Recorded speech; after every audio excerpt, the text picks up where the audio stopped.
सुमरन केवल जुबान के द्वारा नहीं, एक मन का शामिल होना जरूरी है। एक मन शामिल है तो सुमरन हो रहा है, वरना तो जपनी काट की क्या दिखलावे लोए, हृदय राम ना चेतई ए जपनी क्या होए। कि अगर हृदय नहीं जुड़ा हुआ है तो फिर ये जपनी काट की है, केवल जुबान कुछ हिल रही है, कुछ शब्दों का उच्चारण हो रहा है। और ये तो बात ऐसी होगी जैसे कि एक पानी को मथते चलते चले जाएं, लेकिन उस पानी को मथने से कहीं पर माखन नहीं प्राप्त होने वाला है। इसी प्रकार से केवल जुबान से हम कहते चले जाएं और मन बिल्कुल ही उससे विपरीत अवस्था वाला है, तो फिर कहीं पर कुछ बनने वाला नहीं है।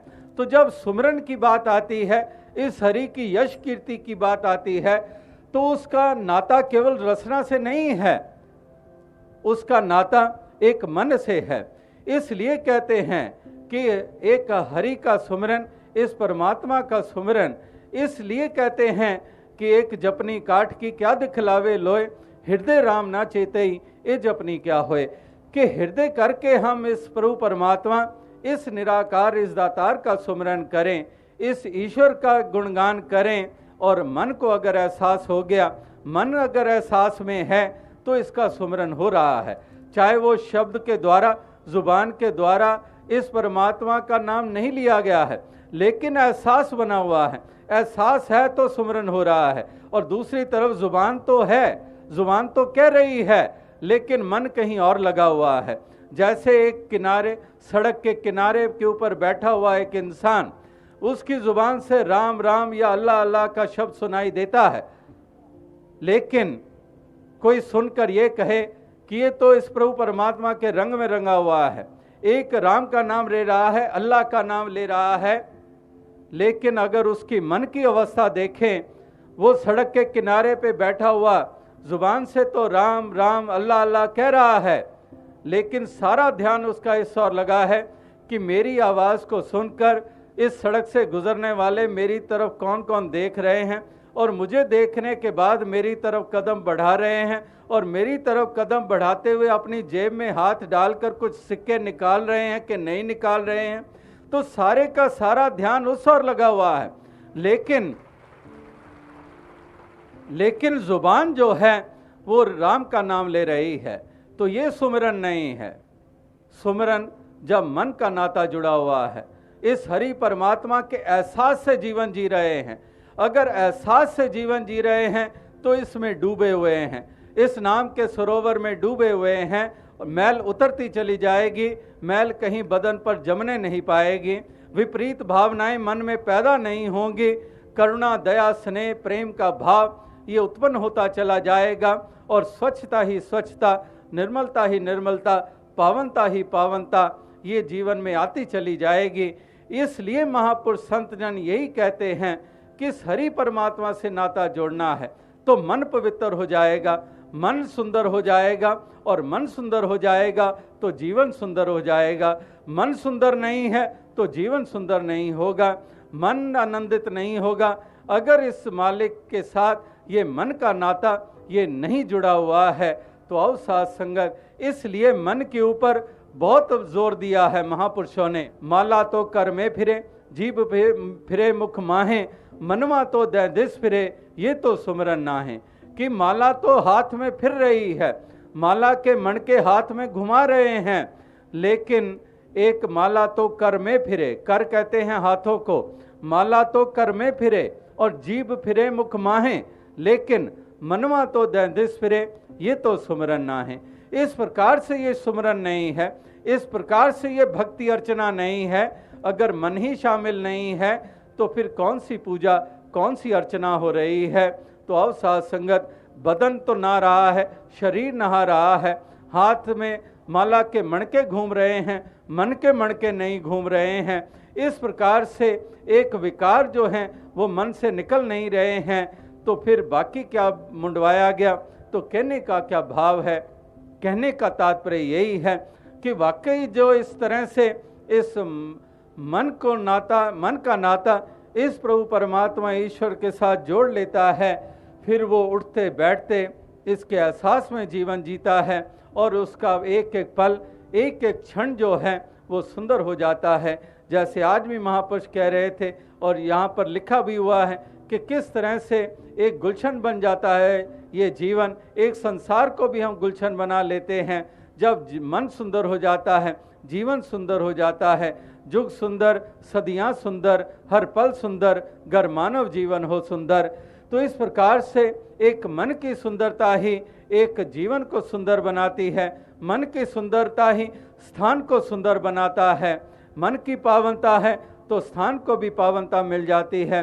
और अगर एक मन में कुरीतियां हैं, मन में विपरीत भावनाएं हैं, मन में लोभ है, मन में तृष्णा है, मन में जलन का भाव है, मन में अहंकार है, मन में एक घृणा, वैर, ईर्ष्या की आग इस मन में जल रही है, तो फिर उससे नाम एक जीवन सुंदर कभी होने वाला नहीं है। क्योंकि मन में एक अंधकार है, मन में ये आग जल रही है, मन में प्रलोभन है, इसलिए कुछ भी एक सुंदरता जीवन में देखने को नहीं मिलेगी। भक्ति का जिक्र कर रहे हैं महापुरुष कि वाकई ही ये भक्ति प्रेम पूर्वक की जाती है।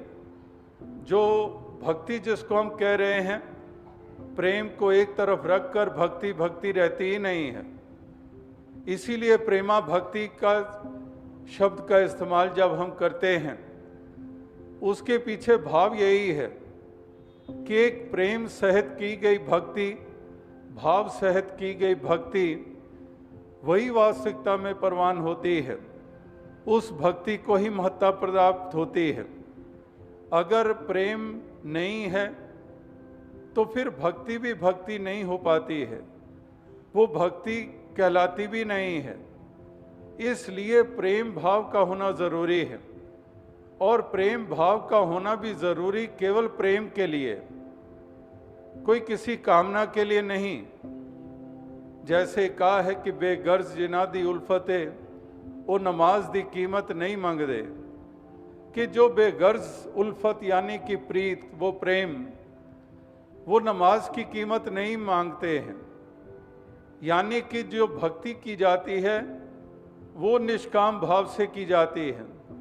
प्रेम क्योंकि भक्ति का ऐसा महत्वपूर्ण अंग है, तो प्रेम भी निष्काम भाव से किया जाता है।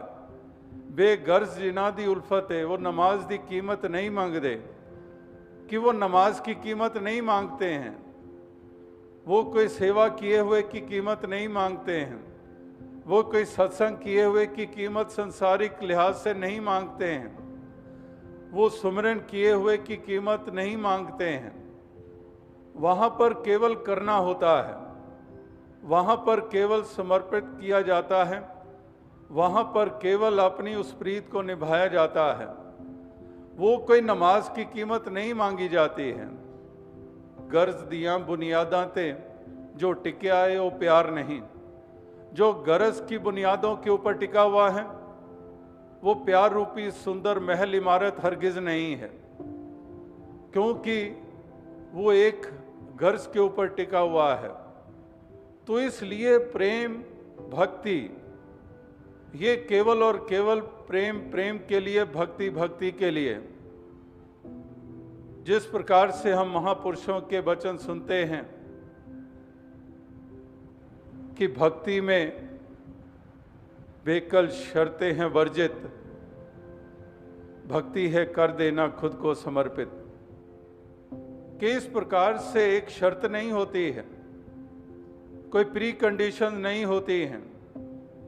ये तमाम महापुरुषों की वाणी में जब भक्ति की परिभाषाएं या भक्ति के मायने या भक्ति का स्वरूप हम किसी भी धर्म ग्रंथ से पढ़ लें तो हमें यही परिभाषा मिलेगी कि यहाँ पर शर्तें नहीं है।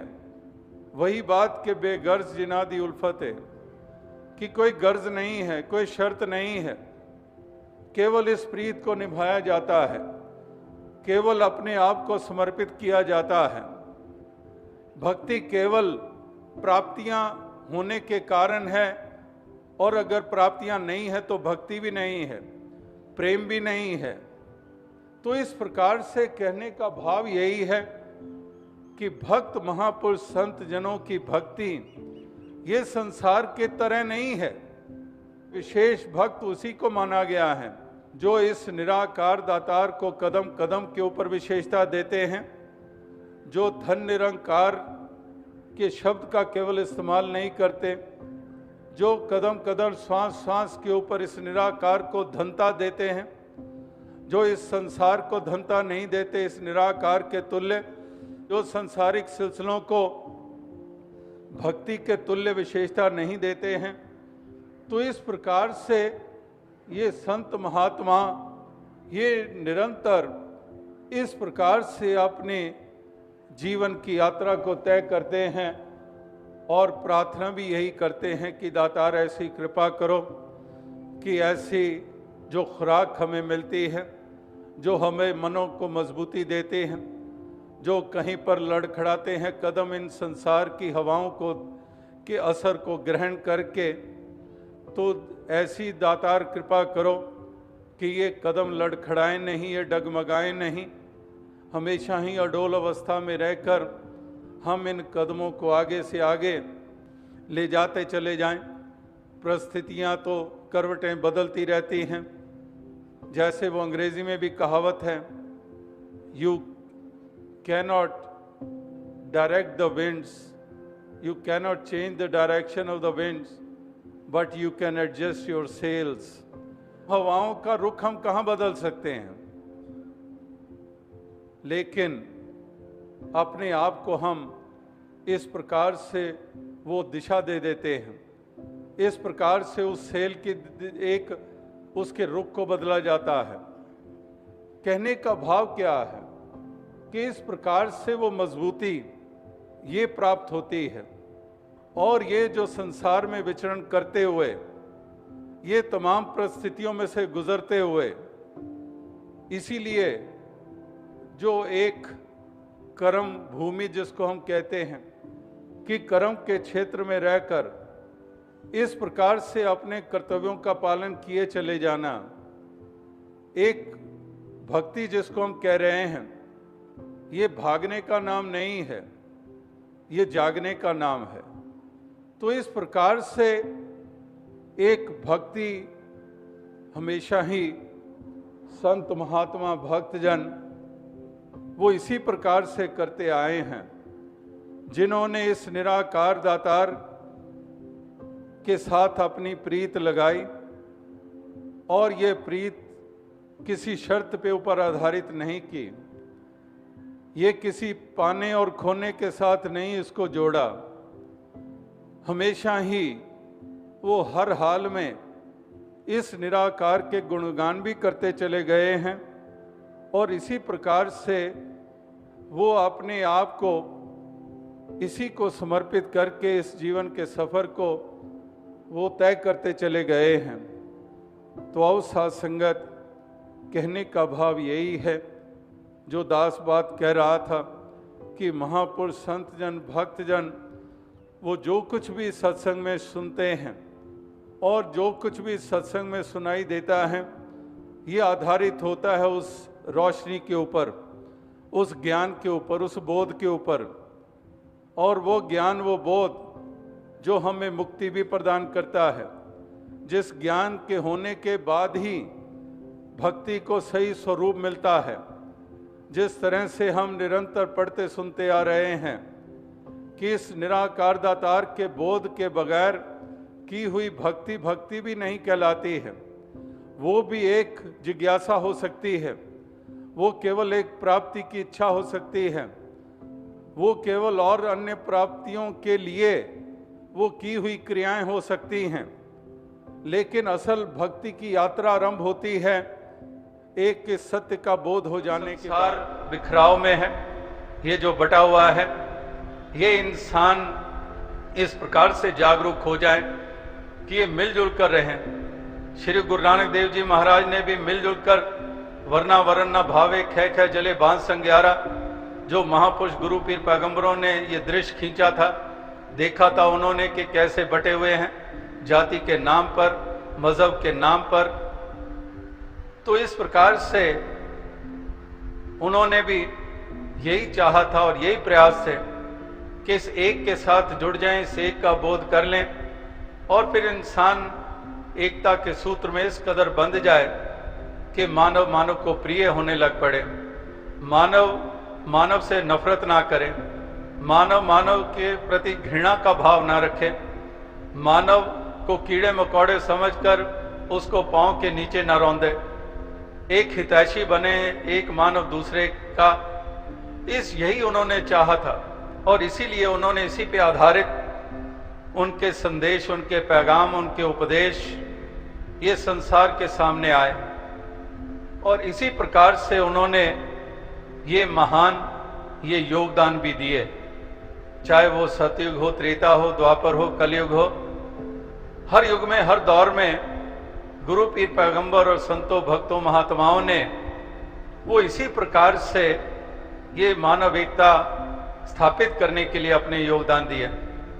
लेकिन संसार के इंसान की जो ऐसी हालत है, जो इंसान की अवस्था है कि ये इस प्रकार से बिखराव में ही रहता है, इसके कदम उस ओर बढ़ते नहीं हैं और ऐसी हूढ़मती से युक्त होकर विचरण करता है कि जैसे एक वो भी पशु होते हैं जो गंदगी में ही रहना पसंद करते हैं, वो गंदगी में ही लिप्त रहते हैं, तो वो उस गंदगी से बाहर नहीं आना चाहते हैं। इसी प्रकार से इंसानों की भी ऐसी हूढ़मती होती है कि उससे उभरना नहीं चाहते हैं, उससे बाहर नहीं निकलना चाहते हैं और अपना अमोलक जन्म यूं ही नष्ट करके चले जाते हैं। तो महापुरुष संत जन वो यही चाहते आए हैं कि इंसान क्यों इस गंदगी में लिप्त रहे, क्यों ये भ्रम भुलेकों में रहे, क्यों इसकी आत्मा अज्ञानता के कारण आवागमन के बंधन में पड़ी रहे, क्यों नहीं ये अपने ऊंचे पद को प्राप्त करे, क्यों नहीं ये अमरता को प्राप्त करे, क्यों नहीं ये सही मायनों में एक इंसानी चाल चले। तो ये महापुरुष संतों के मनों में ये पीड़ा, इसीलिए वो कार्य वो करते चले गए। और चाहे दुनिया कैसे भी पेश आई, जैसे वो मिसालें लगातार संतों के बारे में ही दी गई हैं कि चंदन के पेड़ के साथ अगर जहरीले से जहरीले सांप भी लिपट जाएं, लेकिन चंदन अपनी शीतलता नहीं तजता है, वो अपनी शीतलता और महक को छोड़ता नहीं है। इसी प्रकार से महापुरुष संत जन, भक्त जन वो ऐसे ही उपकारी हुआ करते हैं। संत न छोड़े संत ही, चाहे कोटक मिले असंत, कि चाहे करोड़ों असंत मिल जाएं, चाहे करोड़ों ऐसे लोग घृणा नफरत करने वाले सामने आ जाएं, लेकिन संत ना छोड़े संत ही, वो संत ही को नहीं छोड़ते हैं। वो जो सेंटलीनेस है उसका दामन नहीं छोड़ते हैं। तो यही प्रमाण, ये लगातार सत्य के मार्ग पर चलने वाले, मानवता के प्रति दर्द और हित का भाव रखने वाले, वो इसी प्रकार से वो अपनी उस अवस्था को उन्होंने कायम रखा है कि चाहे कैसे भी हालात हों, लेकिन हमने शीतलता ही देते जाना है, हमने प्रेम की फुहार बनकर हमने बरसते ही जाना है, हमने अंगार नहीं बन जाना है, हमने जलती हुई आग को थामने के लिए एक पानी का, बरसात का रूप बनना है। और इसी प्रकार से संतों ने ये कर्म किए, वो अपनी उस अवस्था को उन्होंने ये बनाए रखा है। इंसान का एहतराम इतना हमें अजीज था कि हम दुश्मनों से भी नफरत ना कर सके, कि इंसान के प्रति एहतराम ऐसे कि वो दुश्मन से भी नफरत ना कर सके।